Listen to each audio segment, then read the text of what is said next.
அண்மை செய்தியை பார்த்து வருகிறோம். கள்ளக்குறிச்சியில் பெய்து வரும் தொடர் மழை காரணமாக சொரையாப்பட்டு பகுதியில் வீடுகளுக்குள் மழை நீர் புகுந்திருக்கிறது. அது குறித்தான காட்சிகளை தற்போது நாம் அண்மை செய்தியாக பார்த்து வருகிறோம்.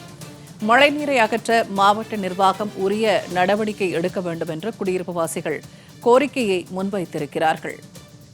இது தொடர்பான கூடுதல் தகவல்களை கள்ளக்குறிச்சியிலிருந்து வழங்குகிறார் செய்தியாளர் இளையராஜா. இப்ப சொரையப்பட்ட பகுதியில் வீடுகளுக்குள் மழைநீர் புகுந்து மக்கள் கடும் அவதிக்குள்ளாக்கி இருக்கிறார்கள். மழைநீரை அகற்ற மாவட்ட நிர்வாகம் நடவடிக்கை எடுக்கணும்னு சொல்லியிருக்காங்க. இது தொடர்பான கூடுதல் விவரங்கள் என்ன? வணக்கம் பூர்ணிமா.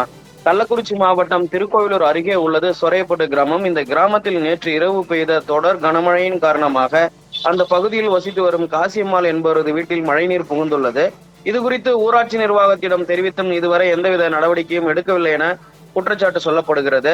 கடந்த சில நாட்களுக்கு முன்னர் சொரையப்பட்டு ஊராட்சியில் சிமெண்ட் சாலை அமைக்கப்பட்டது. இந்த சாலையானது இணைப்பு சாலையை விட உயரமாக அமைக்கப்பட்டதாலும் முறையாக வடிகால் வாய்க்கால் அமைக்கப்படாத காரணத்தினாலும் மழைநீர் அதிக அளவு தேங்கியதால் வீடுகளுக்குள் புகுந்ததாக கூறப்படுகின்றது. சம்பந்தப்பட்ட துறை சார்ந்த அதிகாரிகளுக்கு தகவல் தெரிவித்தும் இதுவரை நேரில் சென்று பார்வையிட்டு மழைநீரை வெளியேற்ற நடவடிக்கை எடுக்கவில்லை என அந்த பகுதி மக்கள் தொடர்ந்து கோரிக்கை வைத்து வருகின்றனர். தொடர்ந்து பெய்து வரும் கனமழையினால் ஆங்காங்கே மழைநீர் தேங்கியுள்ளதால் வீடுகளுக்குள் புகுந்த மழைநீரால் கடும் அவதியடைந்து வருகின்றனர் பொதுமக்கள். பூர்ணிமா, தகவல்களை பதிவு செய்தமைக்கு நன்றி இளையராஜா.